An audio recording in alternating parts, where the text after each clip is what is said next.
欢迎电视机前的观众朋友走进天津卫视的大型情感节目《爱情保卫战》。本节目由中国广电天津公司独家冠名播出。看电视享5季，选中国广电。来看看今天我们请到的几位情感导师是谁？天津市律师协会监事刘以沫律师，欢迎；情感导师雷鸣老师，欢迎；情感导师严品红老师，欢迎；情感导师曲伟老师，欢迎；还有我们广电帮帮团的老师们，欢迎大家。接下来让我们了解一下今天第一对需要我们的老师们帮助的嘉宾朋友，他们遭遇了怎样的情感困惑？请看。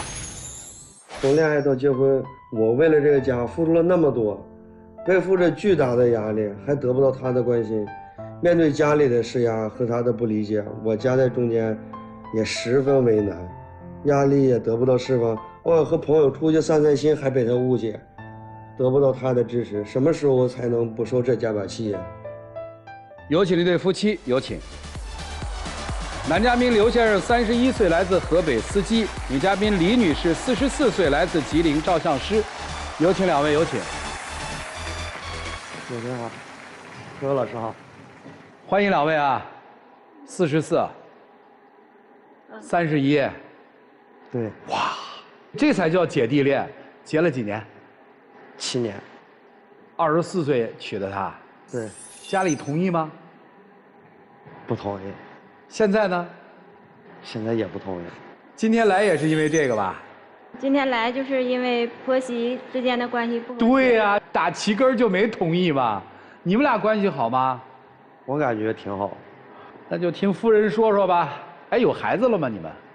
没有，因为我媳妇生过一场病之后，就身体上有点原因，一直现在就没有。哦，这家里肯定压力特别大，是吧？对。哎呀，说说吧，跟婆婆怎么了？就是因为我婆婆嘛，每次家里有事的时候，她总是先跟我老公俩沟通打电话，从来就没有跟我沟通过。有一次交保险嘛，然后她也是先给老公打了电话，我老公就像让我执行命令一样的说的你给妈那个卡里打点钱，妈要交保险。然后我就质问她，我说为什么妈每次有事的时候不给我打电话，她先跟你说，你就像传达命令一样的让我去给妈交保险。她也没有跟我婆婆传达说的有事的时候，你可以就是跟我媳妇儿传达一下这个。因为我是他儿子嘛，肯定要跟我说嘛。我觉得这老太太做的没错啊。这要钱的事儿肯定要跟儿子说，儿子跟媳妇儿说，直接跟媳妇儿说这事儿，是吧？其实我在意的不是钱，就是因为我婆婆我们也有联系方式，因为我不止一次给她交过保险了。啊。但是你已经忽视我的存在了，从来有事不跟我说。哦，这是你心里的一个疙瘩，对吧？对。好，还有什么事儿？还有的就是，我婆婆住院嘛，我公公也是给我老公打了电话，因为我俩当时都在北京上班嘛，就把手头的工作就撂下了去照顾婆婆。婆婆吧身体也不是说很不好，就是说想在医院调理几天。在医院住了3天的时候，我就说老公没有什么事你就先回北京上班吧。我老公就给我公公打了一个电话，说的那个我想先回北京上班，行不行？我公公就说那你得问你妈同不同意。后来我婆婆也没有表态，我老公就走了。在这期间，我就照顾我婆婆，洗洗涮涮嘛，就生活起居。每天我都会问我说婆婆，你今天想吃什么？我出去给你买。可是最让我寒心的就是，无意中就是他跟我弟弟的聊天他是让我给弄手机，说的让我帮他加一个好友。我突然间就看见他跟弟弟聊天，弟弟也没有称呼我是嫂子。然后妈妈就说他照顾我，他都根本就没有好好照顾我。完弟弟说就必须让他照顾你，让他给你买更多好吃的，他要不好好照顾你就让他滚。我跟他说的时候，他就说这个是妈妈有病呢，他说这话也是应该的。那肯定嘛，妈做完手术，她因为是转了1次院的嘛，这是在我们县城住院的时候都已经是高烧了，已经有10多天了。我就说他已经烧这么多天了，咱们就没有必要说是再去跟他去争论什么。对。他说完了，咱们就听一听就完了。您心里是觉得我付出那么多，你没认可我，对，所以在这儿难受。刚才您指的弟弟是谁的弟弟啊？是我老公的弟弟。哦，那你跟小叔子关系怎么样？我小叔子根本就没有把我当成他家的一份子，也没有把我当成嫂子。记得有一次吧，就是我小叔子也是来想跟我老公公学技术嘛，我老公公是开吊车的嘛，就是来了差不多有1年吧，就是他也没有学成，我就说老弟，你有没有自己的想法？有没有你特别喜爱的工作？就是因为我老弟就是近视就是挺严重的嘛，我说的你要是不喜欢学这个，你也可以跟爸和妈说，就是选一个自己喜欢的。结果他跟我婆婆公公说，就是我这个嫂子不喜欢他，然后就不让他跟他哥学了。你说的这话就是有点多余了，并没有那意思。就是我爸我妈吧，也没有说是因为这个说他，就是本来就从一开始我俩开始接触的时候，一直到结婚到现在嘛，就因为就是也没有这个小孩，再加上我俩年龄上也有一点差距嘛，家里边一直不同意。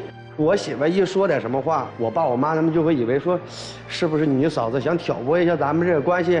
双方心存芥蒂。对，你媳妇儿是觉得说他们没接受我，从你父母那个角度来说呢，我们这么反对这媳妇儿现在这样，我也下不了那个台，反正我心里默默接受就行了。对，但是他心里肯定就不舒服。对，其实根本不是他说的那样，你的父母从来就没有接受过我，也没有把我当做这个家的一份子。假如他接受你不接受你？他接受我。你非让你公婆接受干嘛呀？说说你们俩行吗？你们俩好吗？我记得他有一次出去就跟同事聚会回来以后，他跟我说他就是不想过了，心理压力特别大，因为我们俩之间没有孩子嘛，他过不去这个坎儿。我不知道他的心里到底是一种什么样的想法。你还说过这话呢？有过一次，不想过了。其实也没有。从我俩认识，就是我追的他，就是我从心里边并没有想离开他的意思，就想一直走下去嘛。但是就是也许是因为被家里不认可嘛，就是再因为就说也没有小孩啊，经过外界的一些舆论，再加上那天也是跟朋友聚会吃饭，可能喝点酒，回来之后，他说我回你又去喝酒了，你回来晚了。当时就可能就是情绪啊，可能就情绪上来了嘛。我就这么说了，所以我说了一句：“你们现在是跟父母生活在一起吗？”没有，自己在北京生活。对，你弟结婚了吗？没有。你心里想要孩子吗？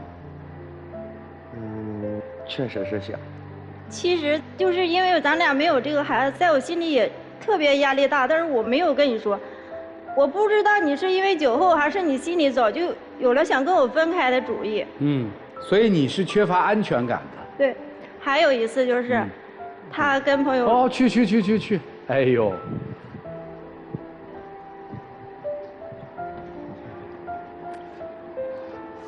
别哭啊。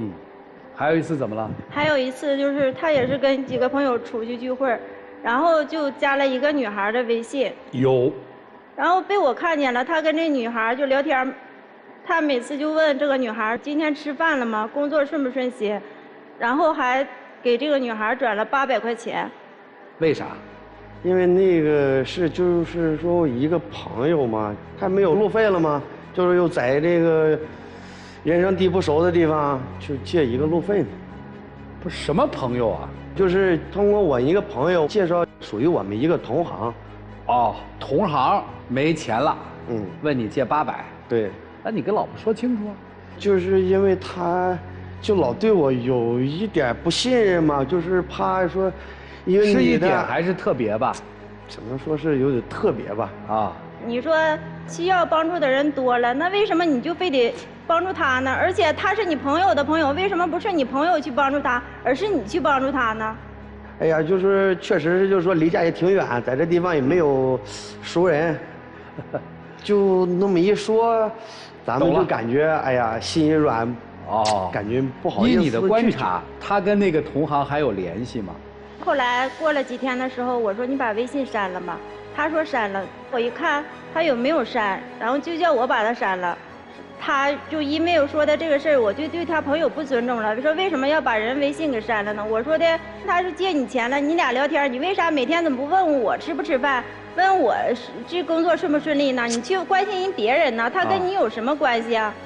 那你就是说他因为你是有朋友介绍吗？你碍于面子。不是问你呢，为什么不关心人家吃没吃饭，关心那个吃没吃饭？也关心，因为我俩每天都在一起。你说那都是为你自己开脱，你上你的班，我上我的班，怎么能天天在一起呢？那你有时间去关心别人，为什么不关心自己的妻子呢？那你到吃饭时候我也问呀，有时候我就能赶上时候我都能给你送饭吗？行，这个就算过去了。还有就是就算过去了，自己就算过去了。行，还有另外一个，来，我们听另外一个。就是每次他家里一打来电话的时候，他就是不管有事没事的时候，他准时回家。最重要的就是他回到家以后就跟我失联了，也不给我打个电话，我找不见他。晚上我一跟他打电话，他说，哎呀，我今天太累了，我又不想说话了。失联了多久？从早上到晚上半夜10点，我才能找见他。哦，干嘛去了？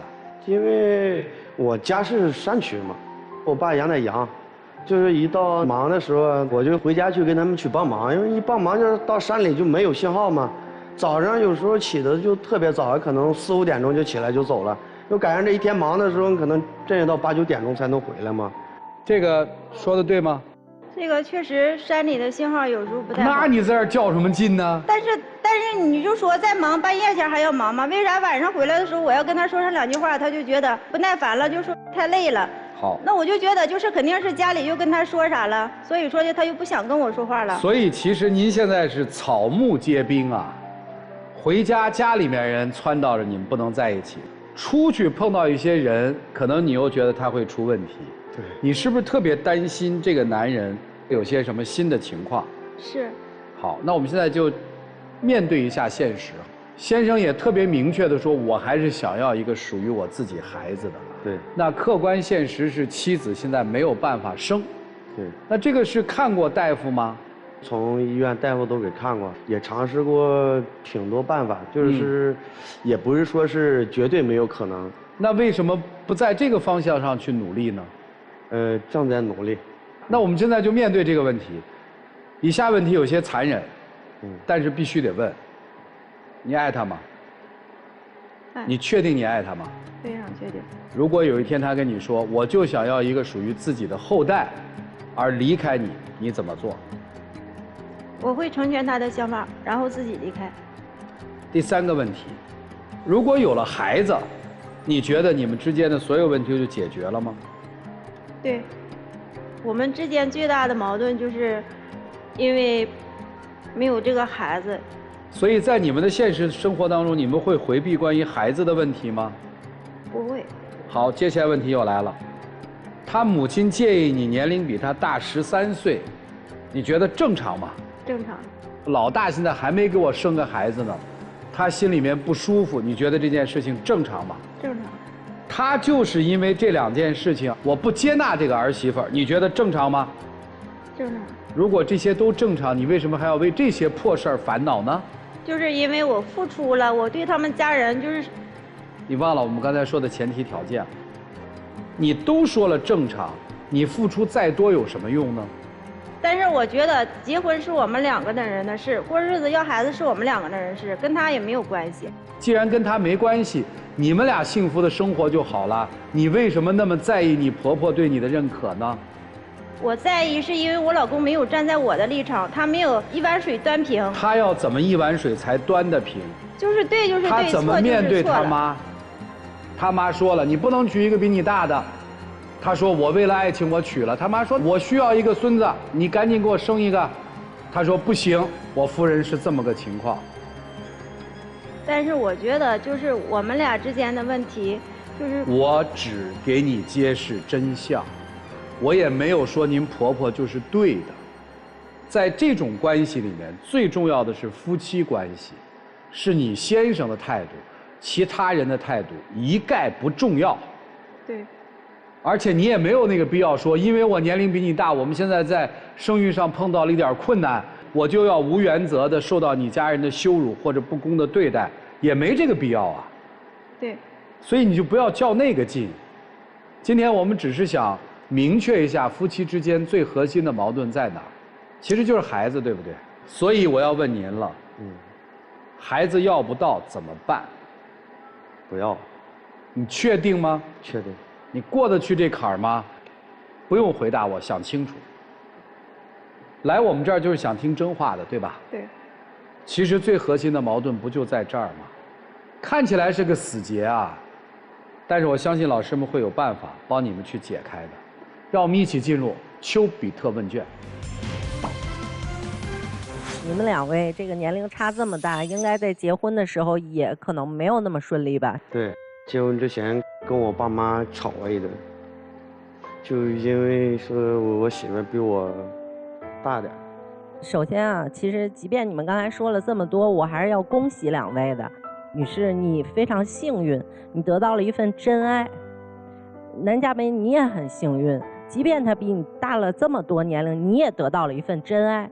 其实我觉得这是你们俩这一生可能最幸运的事情，能年龄差那么大，克服这重重的阻力，然后在一起结婚，还能生活7年，他一定有纯粹的爱在你们俩当中。不管你怎么说，不管你今天讲了什么，婆婆接不接纳你，有没有孩子这件事情，你老公刚才明确的表态了，没有孩子我不要了，我还是要和你在一起，这是真挚的爱。但我要说的是，你所有的陈述里面都是一个概念，你叫自卑。但我觉得你做的努力就不够。其实他为了这份爱，我觉得他一定付出很多。你在生活中每天在跟他去较这些没有必要的真儿的时候，你是不是在一步一步的让他远离你，让他每天都在反思，我曾经那样忤逆我父母把你娶回家，我对还是不对？其实是你在自己把他推远，你是把你的这份纯爱慢慢的推向边缘。我建议你的就是第一个，你应该好好的对待你的婆婆和公公，还有他的弟弟，因为你对待他们的每一分好，即便他回馈你的是不认可，但是你老公在他们面前是有尊严的，是有面子的，他在向他们无形的陈述，你看我娶她是对的，那是他继续爱你的力量。如果你没有做这些，他对你爱你的这件事情的疑问就会越来越大，你可能就不是一个孩子能解决的问题了。等你真的有一天得到了一个孩子，却未必再有这份爱。对于你们这份纯纯的爱，我祝福你们，也希望你们能越过越好。谢谢老师。是这样啊，7年前24岁的时候，咱们逞了回英雄，然后后来发现扛了7年之后，这事儿不太容易。接下来，咱们做点积极，做点努力，啊，特别简单。爸爸妈妈不满意，你们别招我老婆不开心，我挑的，我认了。他不放心，你就让他放心，别没事就变出什么800、700的，这数也很尴尬。这是哪个城市的路费呀？就整800，你说说，嘿，啊，没关系，没关系啊。你媳妇儿说了，他刚才当着我们所有的人，他说的特别清楚，你跟我说实话，我走。他今年44，什么事儿都来得及，咱直说，啊，过去7年，咱就当自己犯浑了。谁24岁都有不懂事儿的时候，你只要说了，你直说，我扭头就走。我就觉得，如果再让我重新再选一次的话，我还会走。不是重新再选，就是此时此刻，绝对不会放弃。好嘞，你听见了吧？你听见了吧？听见了。哎，得嘞。虽然说爱情和婚姻当中男女都是平等的，但是确实，尤其是你们这个山里边哈，就女性比男性大10多岁，那真的是需要男性有足够的勇气。女性有足够的智慧，但你们7年以后走到今天，我觉得都差了那么一点意思了啊，就是有危机了，男生的勇气不够了。就像刚才廖老师说的，你是真的早上5点到晚上10点一点信号都没有吗？当然不是，不就是不想让爸妈知道你和你老婆那么紧密吗？不想惹他们心烦吗？不想在你爸妈面前起冲突吗？不想替媳妇儿说2句好话吗？他那么委屈为什么呀？你不站在他的角度上啊！你要7年来腰杆一直特别硬，我媳妇儿比我大，但我就认，我就爱她就好。7年了，当着爸妈接个视频一定可以，但你没做到呀，勇气不够。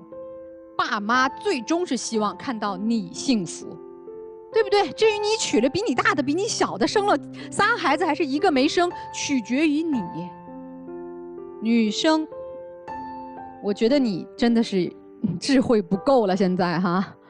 你与其天天惴惴不安地担心这个年轻的男人有一天是不是会因为你年纪大、没有孩子、不够相爱而抛弃你，你为什么不能活在当下，把每一天过好，去好好爱这个男人？如果说我用了自己所有的智慧和积极的爱去爱这个男人，还是因为孩子的阻隔导致我们分手，我们过好了每一天，到真的要分开那一天，不留遗憾。但是我觉得你们要足够相爱，你有足够的智慧，没有孩子又能如何？你们彼此就是对方这个世上最亲的亲人，最爱的宝贝。但照你现在这个方式，他还真就有可能有危机了。你天天哭哭啼啼说我婆婆不认可我，刚才主持人问你了，婆婆不接受正常吗？太正常了呀，人家亲儿子呀，谁不希望自己的孩子过上相对一帆风顺的生活？你得接受自己啊！现在不是别人不接受你的问题，是你不接受自己。你要做一个有智慧的女人，才能守好你们这份爱情。咱现在乱了阵脚了，所以我送你就4个字：活在当下。把每一天过好，你们的爱情就会生根发芽，开花结果，直到永远。焦虑担忧过不好你的爱情，好不好？我特别希望你们的爱情能够长长久久，也希望你们的生活无论有没有宝宝都幸福相爱。谢谢。我说给2位同样的话啊，你们都要认真听。第一，有孩子重要，但是它是最重要的吗？决定夫妻的婚姻是否幸福，是取决于有没有孩子吗？有很多孩子有2、3个的，该离也离，整天吵吵闹闹，过得并不幸福。所以孩子不是美好婚姻存在的必要条件。第二，可能因为身体原因我们不能有孩子，这是一个缺憾，对于你来说，对于他来说也是缺憾，而不能是过错。他没有隐瞒他身体的情况，是吧？你们之前探讨过这个问题，对吧？达成了一致。那接下来如何克服困难？那你们都必须要做好自己分内的事情嘛。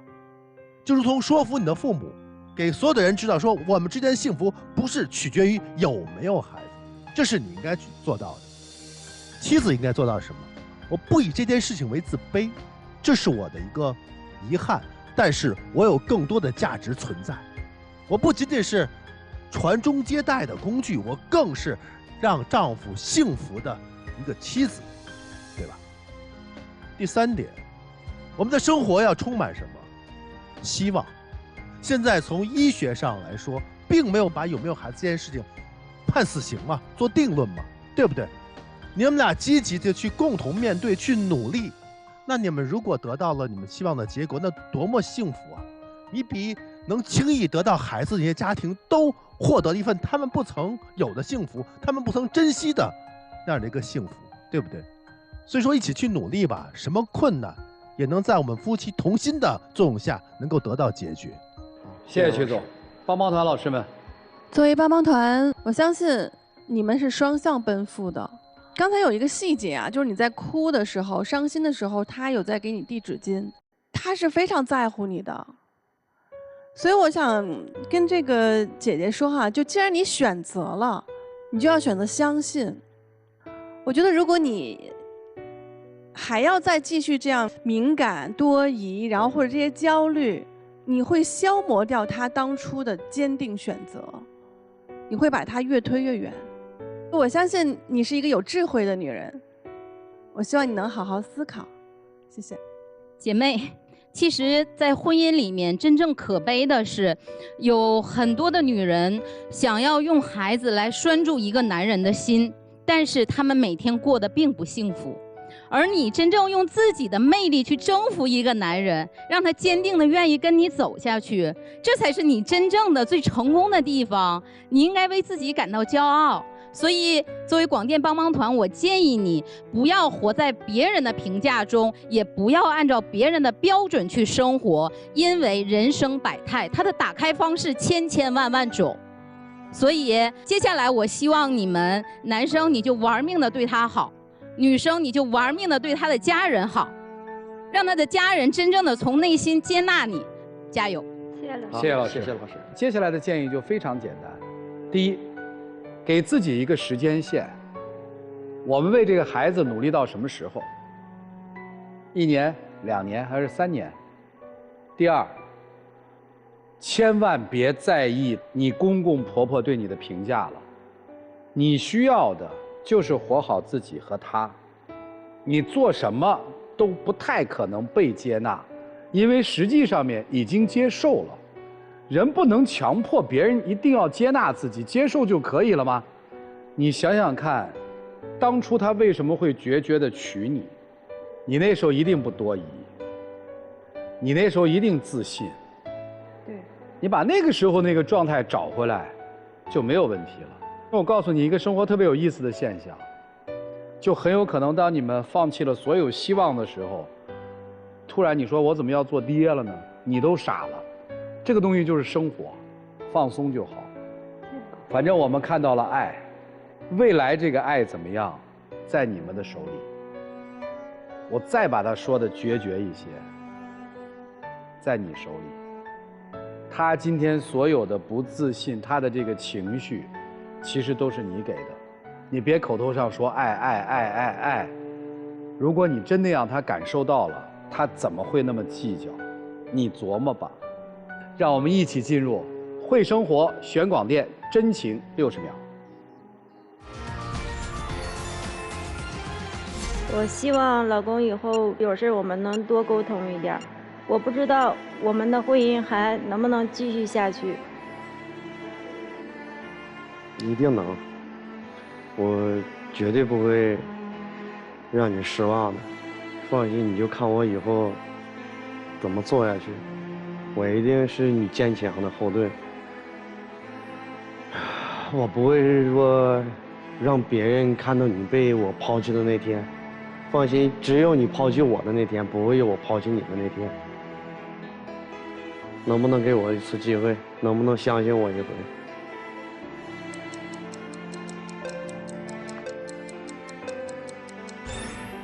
这个分开不一定是抛弃吧？怎么会用了这么一个词啊？谁也不比谁低，平等的，相爱的人是平等的，怎么会用这么一个词？我也不知道了。谢谢两位，请回吧。电视机前的观众朋友，欢迎登录优酷视频、腾讯视频收看节目的完整内容。我不让大家猜现场出不出来，我们猜5年以后是什么样的。我觉得他们现场肯定是出的，5年之后，我觉得他们还在一起，因为我觉得在真爱里面，所有的问题都叫磨合。在假爱里面，所有的问题都叫磨难，他们是有真爱在基础的。5年之后，就他们这情况，我估计应该还在一起，弄不好就仨人了。5年以后，我觉得他们应该比现在过得好，相信他们会越来越好。5年之后还在一起，他们经历了今天的这场咱们爱宝之后，醒悟了什么是幸福。来吧，请开门，请开门。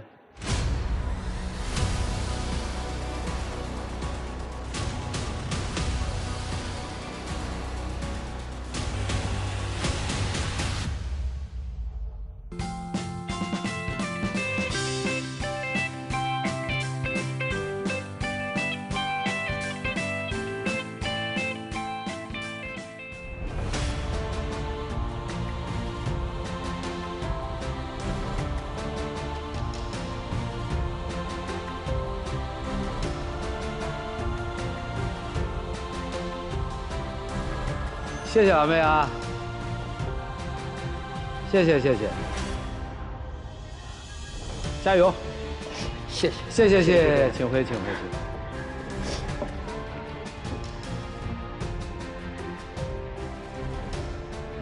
至少他们今天这一段，你又相信了爱情了是吧？又相信了那句话是吧？这个世界上唯一可以跨越一切的，就是爱情。祝他们幸福。来了解下一对嘉宾的基本情况，各位请看。我喜欢早睡早起，他却喜欢熬夜，享受夜生活。他喜欢和朋友吃吃喝喝，我却喜欢安静。他喜欢生活随意，我却喜欢生活规律，桩桩件件有章可循。我们俩这种天差地别的生活方式，贯穿了我们俩恋爱生活的3个年头，没有任何改变的迹象。再这样下去，我真的不知道我们还能走多久。有请这对嘉宾，有请。王先生58岁，来自吉林工人；苏女士58岁，来自吉林会计。有请两位，有请。欢迎啊！您二位是什么关系啊？情侣关系。没登记情侣呗。据说今天就是来算账的是吧？是的。行，那咱就开始算账，从哪笔开始算？您是会计专业的，先从认识开始算起。咋认识？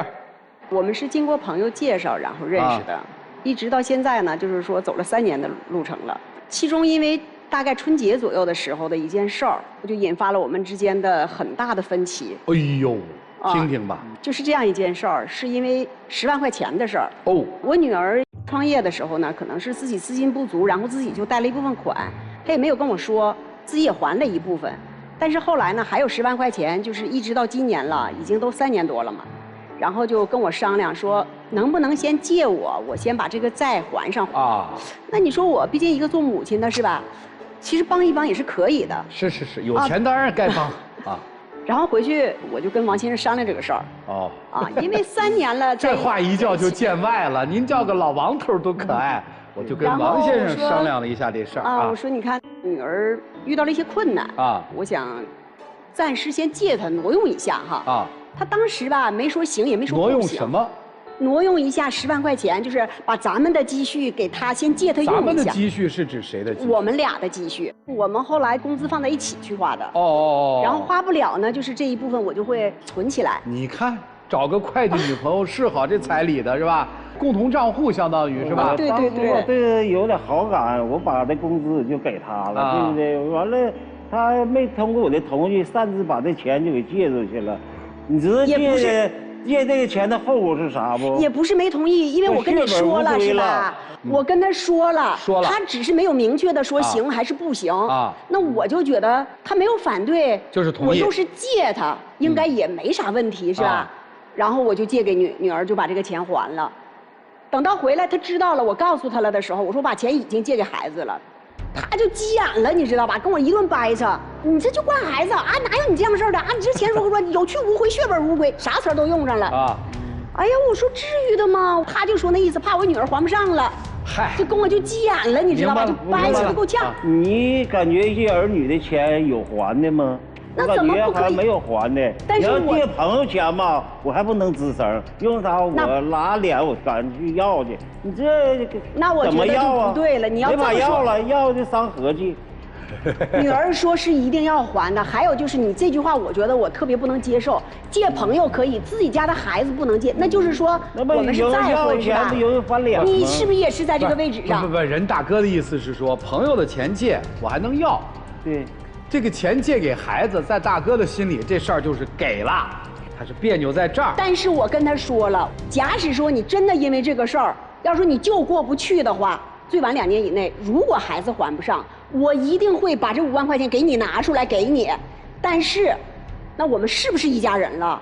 不是，你这属于绑架。会计算的特别清楚，他是这么算的：5万是怎么来的？咱俩的钱合在一起。也有我5万，对，我挪用的只有5万，对，是这意思吧？我是这样想的，对，我是这样想的。但是这个东西说不清楚，没有流水账啊。不，我一般情况下会把这个账记得还算清楚。咋就能证明这10万块钱里面他只有5万，你也只有5万？因为什么呢？我们俩的工资基本差不太多。就别较这个劲了，我帮你一算账，您就释然了。谈了3年，攒了5万块钱。对呀。1年攒了多少钱？1年。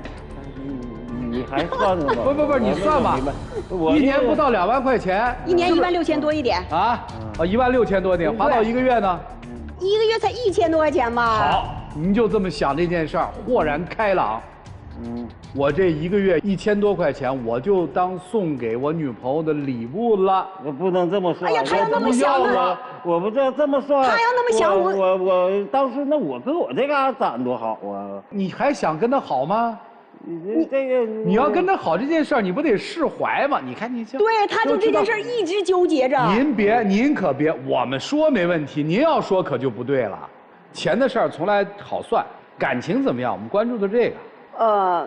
他不仅这个在钱的这个问题上这个样子，而且他也不太关心我。哦。那次呢，正好赶上我回自己家了，晚上吧，我就胃有点疼。后来就越来越疼。哎，我一想，我说给他打个电话吧，对，没接。第一遍没接，我就觉得那可能是没有注意到，或者有什么事儿，很正常，是吧？然后我就再打，还是没接。我一连打了4、5个也都没接，因为太疼了，太难受了。我就把电话给我女儿打过去了，然后我就哭了。我女儿开车就过来接我，就拉我去医院看了一下。好在吧，就是还没有什么大事儿哈，然后就给我送回来了，就一直陪我陪到第2天早上。一看没什么事儿了，我说你快上班去吧，是吧？她就上班了。然后我就在那儿，还是感觉有点过不去这个劲儿啊，因为我头一天晚上给他打了5、6个电话，他没接之后，我就一连就是挺生气的，就打，一直打了将近20多个电话，就始终永远没有接。然后第2天我说不行，我说我得回去看看，到底是他怎么着了，还是他有什么事儿了，我就回家了。回去了之后，我这开门进屋一看，好家伙，睡呢，呼呼大睡。那我喝多了能不睡吗？他明知道我去跟朋友吃饭喝酒去了，还无数次给打这个电话。我如果要没有急事我可能给你打那么多的电话吗？我打了20几个电话，你都没有接。误会，他以为您是查岗，对吧？他哪知道您是在救援呢？我不至于那样去查岗嘛。然后当时我就气不打一处来。你说你心里经常出去喝酒吗？经常的，因为啥？我工作性质，白天上班就得晚上喝呀，白天也不让你喝呀。还爱喝酒呢，这岁数。这少喝就愿意，不是你说晚上放松放松啊？特别热衷于夜生活。热衷于夜生活。哎，借着喝酒的名义啊，喝呀、唱啊、玩啊、聚啊。我说你60岁的人了，你不是年轻的小伙子，你身体是第一的，是不是？没错。他不仅生病，他不关心我。平时，还有一次，我平时吧工作还算是轻松一般情况下我就回家买个菜呀，收拾个屋子呀，做个饭呀。我偶尔的吧，每个月的月初的那几天，我可能会忙一些，会加班。然后我就跟他打了一个电话，我说我今天晚上加班，可能会稍微晚一点回家。我说你回家的时候啊，想弄点啥就弄点啥。我说行，没问题，媳妇儿你放心吧，你回来我就让你吃现成的。我这打电话的时候在办公室打的，这同事还说，行啊，这姐，你看这一个电话，晚上回家吃现成的了。说实话，人都有点虚荣心，哎，我也觉得挺有面子啊。等到我晚上下了班回家，就快8点了，家里没人，我一看锅凉的，就寻思下班吧，家里有点水果，你说又干嘛去了？我跟朋友完了给他打点包，让他晚上又出去喝去了。然后我打电话这样说的。媳妇儿，你别着急，我吧一会儿就回家了。我告诉你，他几点？11点半回来的。我就迷迷糊糊睡着了，你知道吗？最有意思的是啥？回来你知道吗？把我扒拉醒了，告诉我媳妇儿，快点起来吃饭吧，是不是饿了？哎呀，快点吃口吧。我说你这是关心我吗？你在人说句啥？关心不得白天晚上关心吗？你听他这，我不能说光白天关心，晚上不关心吧？你这不是强词夺理吗？这大哥是不是特别大男子主义啊？你说的太对了，就这么一点事儿，咱就听明白了吗？特大男子主义。你看看，有一次他朋友聚会，他说：“媳妇儿，你看给个面子吧，人家都要带家属去。”我说：“那行吧，我就收拾吧，化个小淡妆，穿个小裙子，挺好的吧？”好，人家这样看了我2倍。我感觉画那玩意儿画的7块纸1块的，完了你穿的裙子敞胸露背的，这叫敞胸露背吗？让大家看。不是，这王大哥到底对您做了什么呀？人家是这样说，别穿裙子了，你穿这裙子不好看，晚上回来还冷。你那工装就不错，穿那个吧。我说大哥，我那工装洗了没干，我怎么穿？你猜人家做的啥？生呲啦的把我那一套工装啊，衣服裤子。还没干，给我熨了半个小时，给我熨干了，回来告诉我媳妇儿穿上吧，穿上去了。到那儿一看，人家朋友全到了，我们是最后一个到的。你猜人这位老先生跟朋友们咋解释的？哎呀，哥们儿们呢，你都不知道，你嫂子忙。我跟你说，你看着没？下班晚直接就来了，就可重视咱这聚会了，都没换服装，就这么跟人说的。不是，他可能是提前已经设计好了，是吧？这不叫大男子主义吧？这不是挺可爱的吗？不是，哎呀，我还没跟你说完呢。我跟你讲，这只是其中的一件事儿，服装的事儿吧。还有一次，我同学聚会，你知道人这老先生做的，我都没法说，这都老过分了。我同学聚会，然后我就寻思，那我同学聚会你不能再管我了吧？然后我化妆的时候，他就在那这样看着你，等我画完了啊，我这一转身完，他说的，哎媳妇儿，你说你这疙瘩没整好。我说咋的了？我就这样，我说咋的了？他就拿手过来啊，我没太注意，他手里拿着东西，你知道吗？他手里拿着一个口红纸。哎呀，你看看你这什么呀？这画的，那他口红往我脸上一蹭，跟我弄的就是你根本就走不出去了，你知道吗？有那心思用在业务上，老天天琢磨买这些化妆品，完画的青一块紫一块的。您就别说了，您说这话就是奔着不想在一起过。我听到这儿我就问一个问题。按您的这个讲述能力，和王先生这讲述能力，和你们俩对生活的认知，您当初看上他什么了？跟您说实话哈，其实你知道我们俩第一次约会，他确实挺打动我的啊。他吧，可能也是跟挺重要的朋友吃饭啊，他就说我今天这个场合挺重要的，你过来一下呗。他说你打车过来呗。我说太远了，得花多少钱呢？你来吧，你就打车过来。过来的时候打车之前把车号告诉我。我说行，告诉他之后啊，然后我坐着车，我的车一直到他那儿大概的路程是半个小时左右。他手里拿着一件大衣，他就站在路边，我老远就看到呢，就在那儿等着你过来。哦。等到我过来的时候啊，他是这样做的，就是走过来把车门打开，你出来，然后用手这样搭着，回头把大衣给你穿到身上。然后到前面把钱付了，回头冷不冷？就是他那个举动吧，我就觉得，就让我一下子就心就暖了。懂了，很绅士是吧？这跟谁学的？说，装的，特别可爱，装的。哎，那你们现在3年这个交往下来了，生活习惯会一样吗？我听这个应该不太会一样吧。我说吧，我没认识之前吧，他能说会道的，因为啥？我不会善于表达那种能力。我后期他这个能说会道，对我来说是发挥的淋漓尽致，天天在说我。你觉得你受气？我都完了，非得要给我掰直了的那感觉。这老婆是规矩啊，牙膏也挤的也不对。你还好意思说你牙膏挤的不对？我生活当中我比较喜欢。有规有矩的那种，循规蹈矩的那种，有章可循的那种。好，明白了。所以您挤牙膏是有规矩的。我是要从底下往上挤，一点是吧？对。挤到最后还卷起来是吧？对。哎呦，他就是拿过来就，受不了是吧？我对。行，还有什么规矩？哎呦，他还有一个事儿我都说不出口，但是我又不说，我觉得我又有点。不是，您可以说。反正你们别笑话啊！他还有一件事儿，我跟你讲。他每次上厕所的时候，他第2层盖就是带套的那盖，他从来都不往起周，你知道吧？不掀马桶盖吗？啊，对，他就把第1层周起来，完了第2层他去完了我就得收拾，去完了我就得收拾。这是为啥呀？那你要提前把那盖周开就完了呗。你看这点事儿还得拿这说来。让我提前把盖周，就后来逼得我，他一要上厕所，我真的就过去马上把盖周起来。懂了。然后有一次我一看他要起来上厕所了，我赶快去给他周起来了。人家整句啥你猜？你干嘛呀？我说你不要上厕所，我要大号，我得坐那儿。不是你说这，哎呦，我真的我这个确实啊，你这么大的人，这事儿你不会干呐？今有他就他等去呗，有些。那跟大姐在一起快乐吗？跟他呀，有快乐也有过。把那10万块钱的事儿抛在一边，快乐吗？还行吧。还想过吗？再考虑考虑。以后要这样式儿的咋过呀？我的钱说动就动，没通过我表现。抛开钱，那毕竟走3年多了，能不想走在一起吗？行，抛开钱就过，对吧？对呀。把那10万块钱还回来，以后不许再动了，咱就过，对吧？对呀。好，听明白了。您呢？您跟他在一起快乐吗？不能说没有过快乐。快乐的时候多还是不快的时候多？快乐的时候。略微多一点点。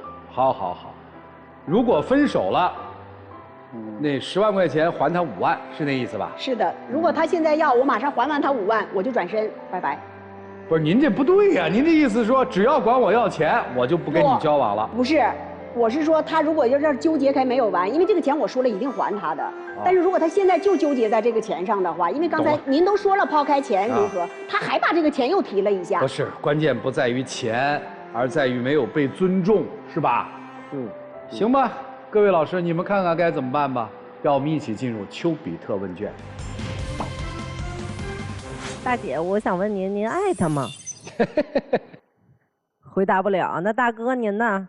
我感觉还挺喜欢他的。挺喜欢的，谈不到爱那么高的深度啊。其实中年人的爱情，不可能只谈风花雪月，这是不可能的。所以谈钱，并不代表不爱。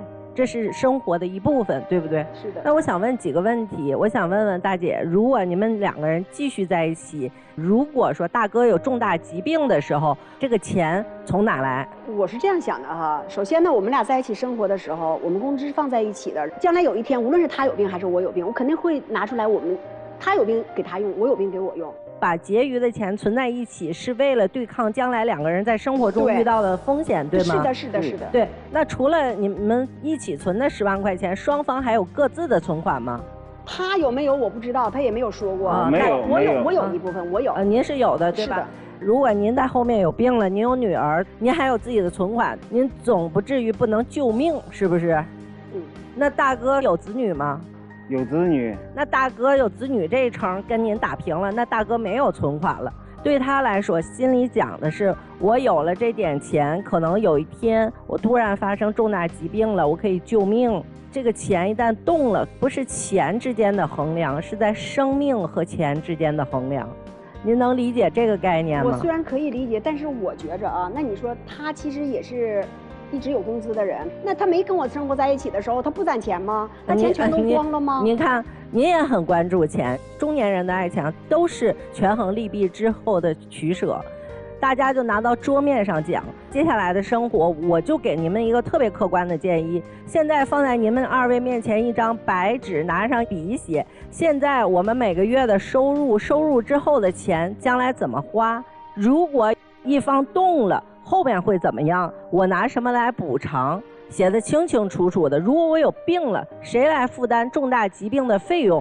咱们就一笔一笔的把账写得清清楚楚的。我觉得在这个梳理的过程中，可能你们更能认识到这段感情和你们心中真正所追求的东西是不是一致，再权衡一下，也不用总是在心里打着那个小算盘，嘴里念着对方的不好，每天都是情绪，这样的生活也不愉快，对不对？我觉着吧，在咱们这个岁数，应该算是同龄人，有件事特别重要，幸福离不开随和。什么事儿都较真儿，这日子就没法过。什么叫随和？比如说啊，我们家人说今天晚上7点回家给我做饭，我愣扛到11点半没吃。你觉得这是我们家人说话不靠谱呢，还是我想不开？因为他不是一次这个样子了，就是对，那第2次，我愣扛到11点半，嘿，今儿你不回来，我把自己饿死，这口我都不能吃。老师，您不知道他第2次下半夜2点回来的。他回不回来，我们饿了自己知道，我们自己吃饱了之后，他回来再带一顿。我就是跟他较这个劲，也是对。哎，有些事儿呢，随和，好吗？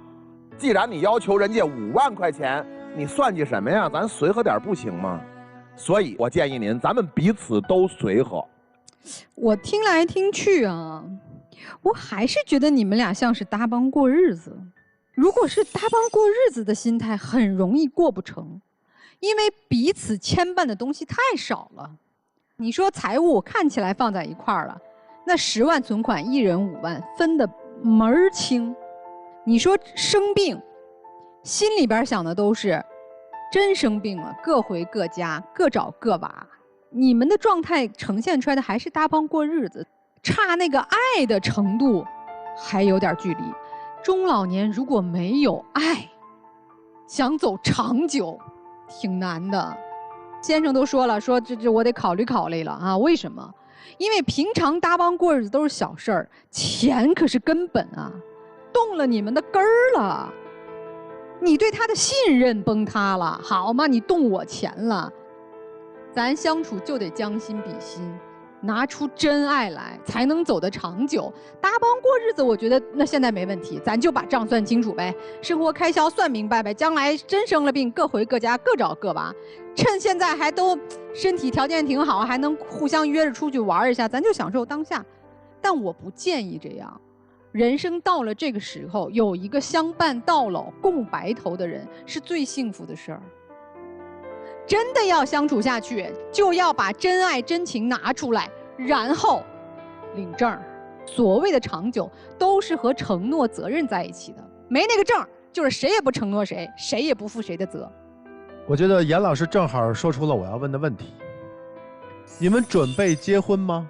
其实我们之间刚一开始，要是不发生那些事儿的时候，可能早都领证结婚了。半年左右的时候，我们俩就说过这个事儿。然后这中间发生了一系列的事，所以没有结婚。对。我就问，此时此刻准备结婚吗？有点纠结。这就是核心所在。你们现在的情感不足以支撑你们真正的生活在一起，都留了私心。大哥，我问您一句啊，如果是您的儿女问您借10万块钱，您怎么办？我得考虑考虑，借还是不借嘛？你要是借也应该能借，他应该他女儿本身他有存款呢。听我的问题，稍等，大哥，你终于说出点心里话，这也是我要问他的问题。我就问你，如果您的孩子要借钱的话，是不是要借？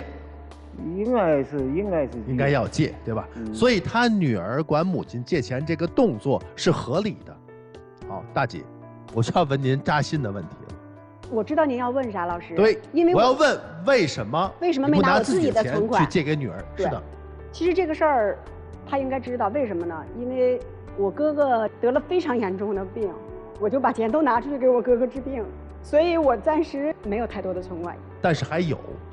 但是不足以去支撑这个。当然，你有多少？比如您有5万，没有那么多。其实有3万，我已经拿出来。我举个例子，你有3万。其实我手里现在有2万块钱活动钱。好的，能不能先把这2万给女儿？我那2万块钱是因为我可能是你不要那么多的解释，那是你的女儿，对吗？是。你要不要借这个钱？是的。你借不出10万，对不对？对。你只有2万，对吗？对。跟女儿说呀。你有多少力你就出多少力，女儿要100万，你给吗？你给不了嘛。同理，所以现在你们没有结婚，你也知道你们之间存在各种各样的问题，导致现在不能结婚。你为什么要不经她的允许，用她存放在你那里的钱给到女儿呢？因为我们的钱暂时你过界了，你现在能力只能顶多给你女儿2万，多了你给不了。或者说10万嘛，你把你自己5万借给他，你为什么要伤害他呢？因为这是你们的关系的核心表现所在。大姐，您口口声声讲的都是感情，都是我的付出，但是到关键问题的时候，您退缩了。老师，我您不坚定，不是说不还他，是一定是还他的。我没有说还不还的事儿，我现在在说借不借的事儿。所以你们俩的关系没到结婚那一步，您过界了，用了他的钱。所以核心的一句话就是，你们在感情当中彼此都留了私心，至于往下能不能走，看你们愿不愿意往下走。而钱的事儿呢，最好说清楚，最好打一个借条，好不好？就这样。谢谢曲总。来，帮帮团的老师，作为广电帮帮团，那我想问大姐，您图的什么？我就觉得身边有一个人照顾我，或者是我们相互照顾。对，我觉得就是感觉生活没有那么寂寞。我身边很多有想再婚的，就是说我就是想让他给我端这一碗水，但是以大哥您现在的生活这个状态，阿姨我觉得谁给谁先端不一定，所以我感觉就是这个低质量的婚姻不如高质量的单身，这就是我的观点。我们说老年人找老伴儿，其实简单的一个诉求就是女方是求依靠，男方呢是求照顾。但是在您2位现实生活中呢，大姐，在您难受的时候，您找到依靠了吗？他给您提供依靠了吗？没有。大哥，在日常生活中，大姐对您的照顾是不是也让您很别扭、很难受啊？所以说，我觉得你们2位在一起，只会降低生活品质。2类人嘛，合不到一起嘛。这10万块钱验出来的是什么？这10万块钱验出来的是情比纸薄啊！你们俩搜搜口袋，算来算去，大哥就算您5万，1个月就1000多块钱。我说了一句话，您就当送给大姐的礼物行不行？不行，那怎么可以？如果这是后半辈子要陪我的女人，不可以吗？他有困难就不帮一把吗？对吧？您心里难受。我翻回头站在大哥的那个角度和立场来说，我心里还更难受呢。我可是放心把钱给你的啊，怎么你闺女儿一有事儿，你把这钱全给我弄走了？我可都不知道啊。我难受不难受？我也难受。你辜负的不是我那5万块钱、10万块钱，你辜负的是我对一个女人的信任。活了50多岁了，我把这家底子我掏给你了，你就这么跟我干，那我还晴天霹雳呢。所以这事儿一出，这个感情就完了。您可别为了5万块钱，选一个不合适的老头。一起进入会生活选广电真情60秒。非常感谢你今天能陪我一起来到这个舞台。其实，在我们感情的背后，我也有很多的纠结。其实我就是只想找一个能够陪我走到老的人，两个人能彼此携手。就是我难受的时候，你能问候我，给我端杯水；你有问题的时候，我能照顾一下你，也就仅此而已，没有更高的要求。如果要是连这一点都做不到的话，那我们就需要再重新考虑一下。我感觉吧，咱俩认识3年多吧，毕竟有点感情，就，我这个人吧，不需要谁给我立规矩，所以呢，咱俩再慎重的考虑考虑。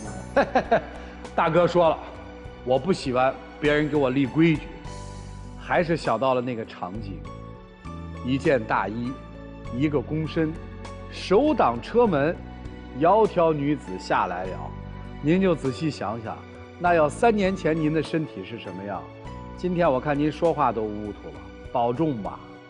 谢谢2位，请回吧，谢谢你们。电视机前的观众朋友，我们栏目的官方报名热线是0223606301，情感困惑的观众可以来电报名，不收取任何的费用，小心被骗。预测一下结局。我觉得2个人都不出来了。我觉得走到今天，又经过了事情的考验，就考验住了，所以双不出吧。来吧，看看人自己的选择是怎样的，请开门。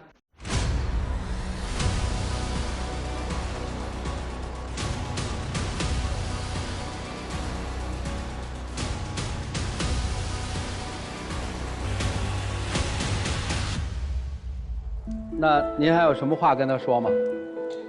其实我觉得他不上来的话，其实也了了我自己的一个心愿。其实我上来，之所以上来，我是在想，也许再给彼此留最后一点点的希望吧。嗨，我觉得啊，到了这岁数就别再纠结了吧，开开心心的重新开始，然后钱的事儿你们下去谈清楚，我相信你们有这个智慧。谢谢您的分享，谢谢，请回，请回，请回。谢谢各位老师和专家，谢谢。